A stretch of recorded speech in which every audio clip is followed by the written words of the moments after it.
Okay, so I saw a picture of you on Twitter the other day.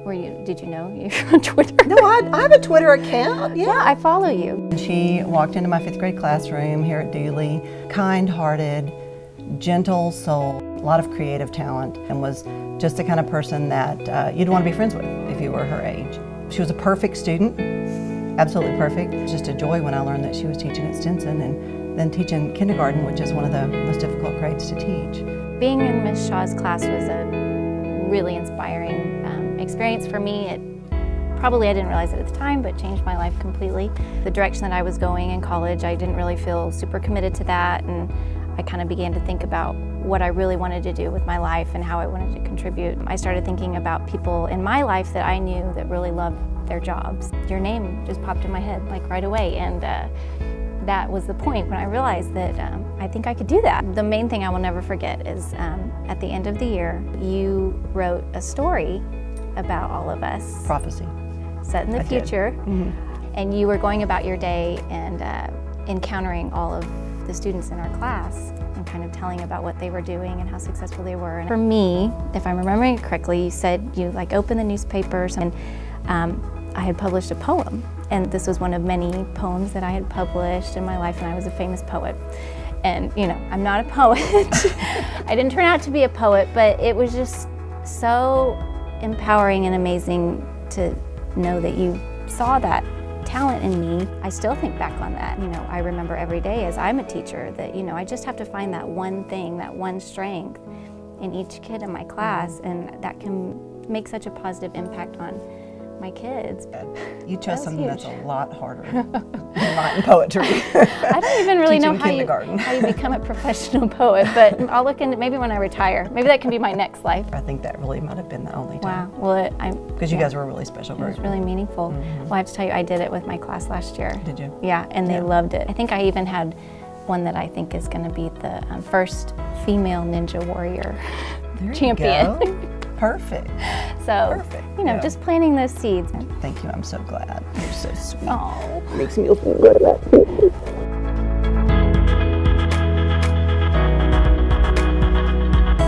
We are a family of educators, my mom and aunt, and then I carried on, and now we've passed it on to this generation sitting right next to me. So I'm in my 31st year in Plano ISD. It's my first year, so I'm a little behind. It's my 4th year. I'm thrilled. I've given Plano my best for 31 years, and now I've given them my best with my 2 daughters, so I think it's awesome. I think y'all are great. Now you're supposed to say you think I'm great. We think you're great too. My mom always instilled in us the importance of giving your time to something bigger than yourself. I got to go on the field trip with her class at her school, and so I got to see her with her students on the field trip, and that was really neat to see her interacting with other kids. And I actually realized I wanted to be a kindergarten teacher when I was working summer school for the PAL program at her school. I saw these kindergartners walking in, and their backpacks were just huge, and they were tiny, and they were so excited to learn, and my mom was greeting them just with a huge smile, a welcoming atmosphere, and I immediately knew, it just kind of hit me like that's what I wanted to do. I watch your enthusiasm, and that's what kids need, and stay with that. Keep your enthusiasm for it, because some days are going to be hard. Some days are going to be hard, and you need to know that, because we will get tired and we're out, and y'all will have to carry on. I kind of had a passion for growing up the students with special needs. I get to do the best of both worlds because I have a little bit different area, but I still get to work with in elementary school with kids. Love and care for those kids, and they will respond to you, and they will grow and learn. This is Keanon. He's 2 weeks old. He's brand new. You say hi? So I'm gonna go to Plano. And he's next. He'll be the next generation right here. My new grandson, Candy. I started playing my violin when I was in 6th grade, and I just fell in love with it, and I knew this was something that I had to have in my life. But I knew that I enjoyed teaching the violin instead of being a performer.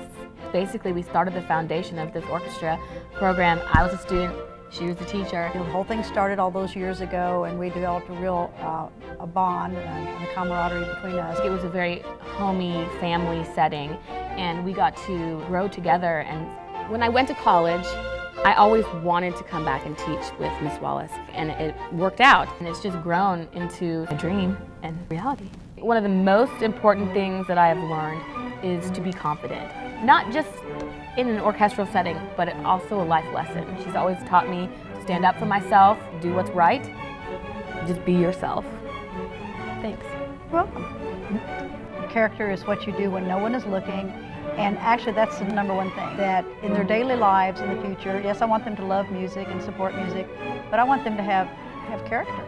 They are students, they're kids, they're learning. They don't always know what they're supposed to be doing. So They're goofy, and you got to go with goofy sometimes, even when it's in the middle of a very serious moment. our job is to teach them not only music, but character, Life, just and life. life. We're all still learning. Yeah. I'm still learning too.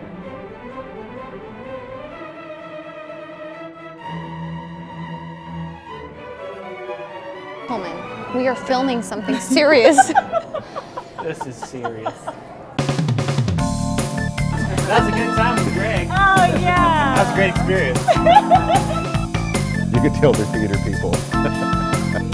Right now we are live with our speech and debate tournament at Vines. Well, 3 of us started in 6th grade. Clay started in 9th grade with Greg, and we all kind of grew up with him. Well, we did grow up with him. Yeah. And the cool thing is that now we get to be grown-ups with him.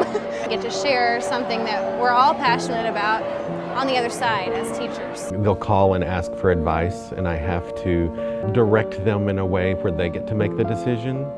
It's nice to have them as a colleague, but it's nice to have them as a friend now. They're still my kids. They'll always be my kids. This year, the age that I am is the same age that Arp was when I first met him and first started working with him. That he was going through the exact same things that I'm going through. It makes me really appreciate him even more. I try to mirror the look he gave me when he was mad. I'm nowhere close to that level of intimidation. I think it speaks volumes that we're all still close to Greg, and we like working with Greg, as opposed to like, oh, you really can't say that about everybody that taught you. They remind me of my youthful years. They are innovative. They are excited. My advice to them, I guess, would be no matter how hard it gets, no matter how challenging some of those students can be, you never know when you're really making that difference in a student's life. I see them in their classrooms encouraging those kids who were probably them in the 6th, 7th, or 8th grade.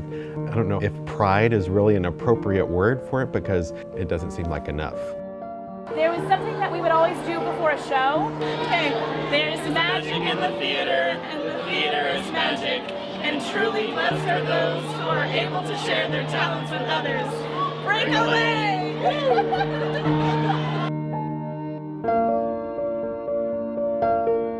There's magic in teaching. Teaching is magic, and truly blessed are those who are able to share their talents with others.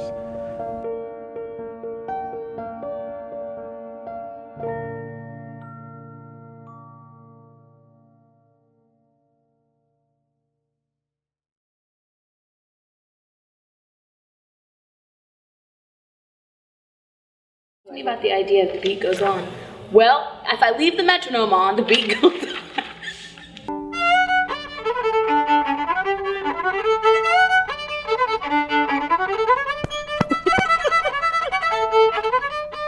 Being teachers and being sisters in the same place, do you guys Argue? And if we stumble, you'll cut that out. You know what I'm talking about, right? I'm not sure, but we need to confer on this. I'm not gonna say it. Don't put that in. I hope that does not get in. Don't put that in there. Oh no. Don't put that in. Oh, there you go. Don't put that in. Breckenridge was fun when you... You know, he can pick whatever he wants.